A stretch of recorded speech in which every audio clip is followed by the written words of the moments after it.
So the IEA put out another report recently called Credible Pathways to 1.5 degree C, Four Pillars for Action in the 2020s. So if we want to hit the target of staying below 1.5 degree C with 67% probability, let's say by 2100, then we need to be on a trajectory of emission levels at 2030, 2050, and so on that ensure that we are on track. And it seems pretty obvious that we will go past this 1.5 degree C at least temporarily, but not clear for how long.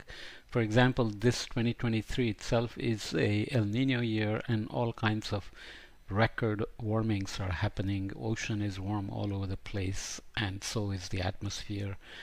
So what is left in terms of accomplishing 1.5 degrees C still?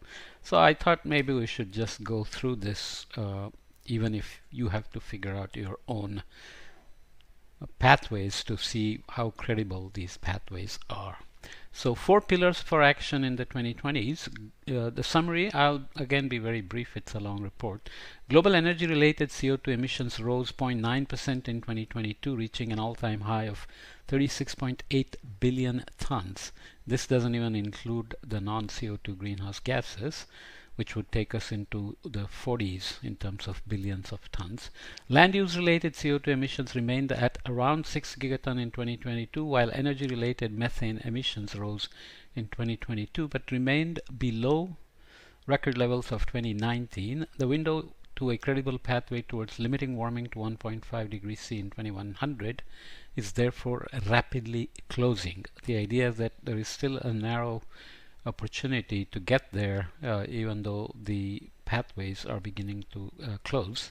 Declining costs for clean energy technologies and new policies have shaved around 1 degree C from the projected 2100 warming compared to the pre-Paris baseline.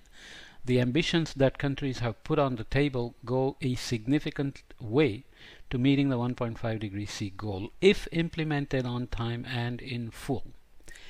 If implemented on time and in full, countries' net zero pledges would be sufficient to hold warming to around 1.7 degrees C in 2100. The key question is therefore what needs to be done now to strengthen near-term action to put the world on a credible pathway consistent with the 1.5 degree C goal. Four pillars are key. In the energy sector, decarbonizing electricity, accelerating energy efficiency, and electrification are the critical tools. So it's been argued many times that existing technologies, if used appropriately, can help us a lot. Capacity additions of renewables need to triple from 2022 levels by 2030, reaching around 1200 gigawatts annually, representing on average 90% of the new generation capacity each year. Electric car sales should reach market share of around 60% by 2030, while zero emissions medium and heavy freight trucks should reach a market share of around 35% by the same year. So you can begin to see that we are still relying on technological promises without the technology in place in terms of technology readiness levels. For example, zero emission medium and heavy freight trucks to reach around 35% by 2030. We have everything we need to make this happen. Reducing deforestation to net zero by 2030, in line with the Glasgow leaders' declaration on forests and land use, provides the largest share of CO2 emissions reductions from the land use sector. This year again has been a poster child for warming and wildfires across the globe in the northern and southern hemisphere. So how are we going to ensure? This is about reducing deforestation, and you assume that uncontrollable, unmanageable, or unavoidable situations like wildfires will put out a few 100 million tons additional, but protecting existing forests, managing them, preventing deforestation is going to be key. Tackling non-CO2 emissions is vital to limiting peak warming, assuming strong actions on CO2, meeting or exceeding commitments like the Kigali Amendment on HFCs and the global methane pledge and acting on non-CO2 emissions from agriculture could make the difference between a scenario which substantially overshoots 1.5 degrees C, risking triggering irreversible climate tipping points, and one which does not. So the pathways which lead to tipping points being crossed, I am not a big fan of these tipping points because there's too many uncertainties in figuring out when and if we may hit them. But nonetheless, 1.5C, even though we know exactly how 1.5C will look different than what we are already experiencing in, let's say, India, is not so obvious, and models are not in a position to tell us that very accurately. Nonetheless, even in a low overshoot scenario, carbon capture and storage and atmospheric carbon dioxide removal will be required to mitigate and compensate hard to abate residual emissions. Projects capturing around 1.2 gigatons CO2 by 2030 need to be implemented against the roughly 0.3 gigatons CO2 currently planned for 2030. So you have to go up 4 times in terms of carbon capture, even though scalable technologies are not there in terms of technology readiness levels. A credible pathway to the 1.5 degree C global goal needs strong immediate action on each of these 4 pillars to deliver immediate and rapid emissions reductions, strong contributions from all countries, especially advanced and major economies, and clear policy signals to enable actors to anticipate and achieve change. So briefly, energy sector, decarbonizing electricity, accelerating energy efficiency and electrification, reducing deforestation to net zero by 2030, tackling non-CO2 emissions, and carbon capture and storage to jump up to 1.2 gigaton CO2 by 2030. The goal of this paper is to highlight the critical areas where accelerated action in the current decade can preserve a reasonable chance of limiting global temperature rise to 1.5 degrees C by 2100, structured around 4 key pillars that we just looked at. So I won't read those again. IEA scenarios in the World Energy Outlook 2022, which I have recorded elsewhere that you can look up. So we are basically relying on the IEA scenarios that were already reported. Net zero emissions by 2050, which I have a podcast on that you can look up.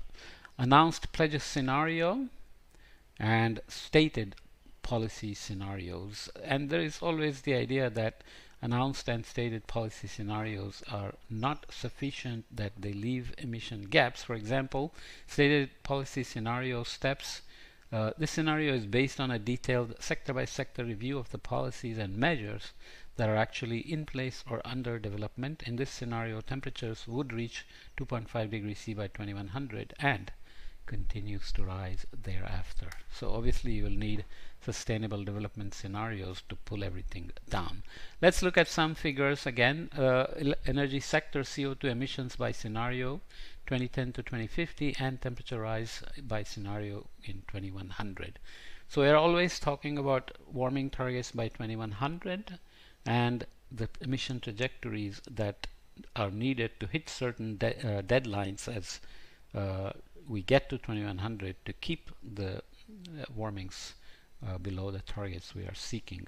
So if implemented fully, net zero pledges see warming of 1.7 degrees C in 2100, which is below 2 degrees C. Is that good?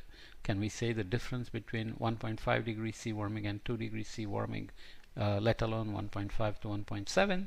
Not easy. An improvement compared to the trajectory of current policies, but still not in line with the 1.5 C limit. So I wouldn't really quibble about these small differences, even though they correspond to big differences in terms of emissions. So here we are in terms of temperature rise in 2100 in terms of percentiles. Net zero, the APS are the announced pledge scenarios and stated energy policies. So stated policy scenarios. Obviously, they are inadequate. APS is potentially able to stay below 2, but above 1.5. Net zero will give us 1.7, as we just said. So in terms of emissions from energy sector in gigaton CO2, we have steps taking us here, which is too much warming, and announced pledge scenarios bring us down to here. So still two things to worry about. That still can take us above 2 degrees C, definitely above 1.5 degrees C, and we are already behind in terms of where we need to be by, let's say, 2023. Okay, net zero emissions, obviously we are way behind, and we need to get to net zero by 2050 to hit the 1.5 degrees C in this range, but we will most likely hit 1.7 even if we manage to implement it with some miraculous realization of technological promises on which those emission scenarios depend. Reaching net zero emission levels by emissions reductions requires strong action across all levers, but clean electricity and electrification provide the largest absolute reductions to 2035. There are a lot of social science type papers or papers that look at the impacts of electrification, EVs, and they argue that it's anything but guaranteed that these are just and equitable transitions. So socio-technical transitions with a carbon tunnel vision takes us to warming levels in the global mean, but what do they mean at local level in terms of risks and impacts is not clear by just focusing on these pathways with a very laser focus. Reduction in energy related CO2 emissions by broad category of measure 2035. So gigaton CO2, we need to go negative on clean electricity, so we are talking about relative changes. So we need to start drawing down. Fuel switching has to give us reductions of these orders in gigaton CO2. Energy productivity has to get quickly to reducing emissions from the energy related CO2. Carbon management has to draw down 1.2 gigatons, as we said, and other, which include, you know, forests, land, and agricultural emission reductions and so on. Stopping deforestation has the biggest impact in reducing GHG emissions to align with the net zero emission pathways. Well, that's good. Steps would give us 10 gigaton CO2 equivalent, so this includes non-CO2 greenhouse gases using the global warming potential and so on, as we talked about elsewhere. So reduction in greenhouse gas emissions from agriculture, forestry, and other land use by measure in 2030. Reduced deforestation would take out quite a bit. Then we would need improved forest management to take out some more, and these are to reach announced pledges and to reach net zero emissions, similar to here. To reach net zero, we need these green additional drawdowns, and to reach announced pledges, which means announced pledges are not sufficient to stay on target for 1.5. Okay, and others, so reduced agricultural emissions and others. So net zero requires drawdown of all this additional, almost 0 to 5, 6, so 6 gigaton CO2 equivalent, not just CO2. Okay, CO2 is responsible for just 60% of the warming to 2050. Mitigation of non-CO2 GHGs is essential to keep peak temperatures below the low overshoot threshold of 1.6 degrees C. Contribution to warming by GHG in steps in versus net zero emissions 2022 to 2050, and temperature rise avoided by mitigation of non-CO2 greenhouse gases. So if you just focus on CO2 and then also worry about GHG, what additional temperature warming reduction will happen? Okay, so contribution to warming altogether, CO2, methane, N2O, and other gases is 100%, with 60% coming from CO2, methane contributing about 30%, N2O a little bit, and the other gases. So peak temperature rises associated with it. Net zero emissions would keep us just below 1.6, so it's still above 1.5. So thresholds for low overshoot of the 1.5 degrees C scenario bring us here, and if we do non-CO2 mitigation, then we would avoid this additional warming of about 0.2 degrees centigrade. Okay, are we dreaming about all these possibilities in terms of critical pathways? Are the technological promises going to be met? That's not very clear. Carbon capture technologies play an important role across the whole energy sector, but particularly in mitigating process emissions from industrial and fuel production. So let's say these are point sources where we have the technology to capture the CO2 and put it away or either utilize it without leaking it back, then that's a good thing. But if we are relying on drawing them from the air or on bioenergy, which is mentioned here as a way to reduce emissions or do carbon reduction, then of course we are not there yet. So millions of tons of CO2 to half a gigaton. We have electricity production, so avoided and removed. So this is bioenergy, avoided and removed. So industries. So we have here coal, which is still a big part in terms of what we want to avoid. Oil, natural gas, process improvements, and bioenergy. In terms of fuel supply, we have hydrogen, biofuels, and others removed. So air capture is mentioned here. As I said, direct air capture. In terms of technology readiness, it's not clear we are there in terms of the required targets for total CO2 capture by sector and type in the net zero emission by 2030. That's just around the corner. So let's hope we scale up the CCS technologies very, very quickly as we also increase efficiency of solar cells and battery storage and so on and so forth. Okay, this is the fuel supply in terms of hydrogen and others. So what we can avoid and what we will remove using biofuels again. And biofuels and bioenergy have a lot of caveats associated with them in terms of competition for land, water, food security, water security, and so on. This additional CDR, carbon dioxide removal, would have significant trade-offs. For example, high overshoot 1.5 degrees C scenarios assessed by the IPCC see annually about 7 gigaton CO2 of BECCS, bioenergy and carbon capture, and DACS, direct air capture, in 2060. Achieving this with a mix of BECCS and DACS could require a land area equivalent to the current cropland of the United States to supply bioenergy.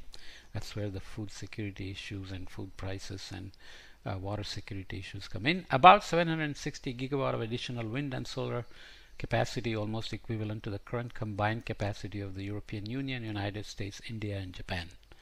Are we able to shoot for it and accomplish it? Well, the idea is if we want to have credible pathways to 1.5 degrees C by 2100, then we must find a way. Thermal energy almost equivalent to the 2021 natural gas consumption of the European Union.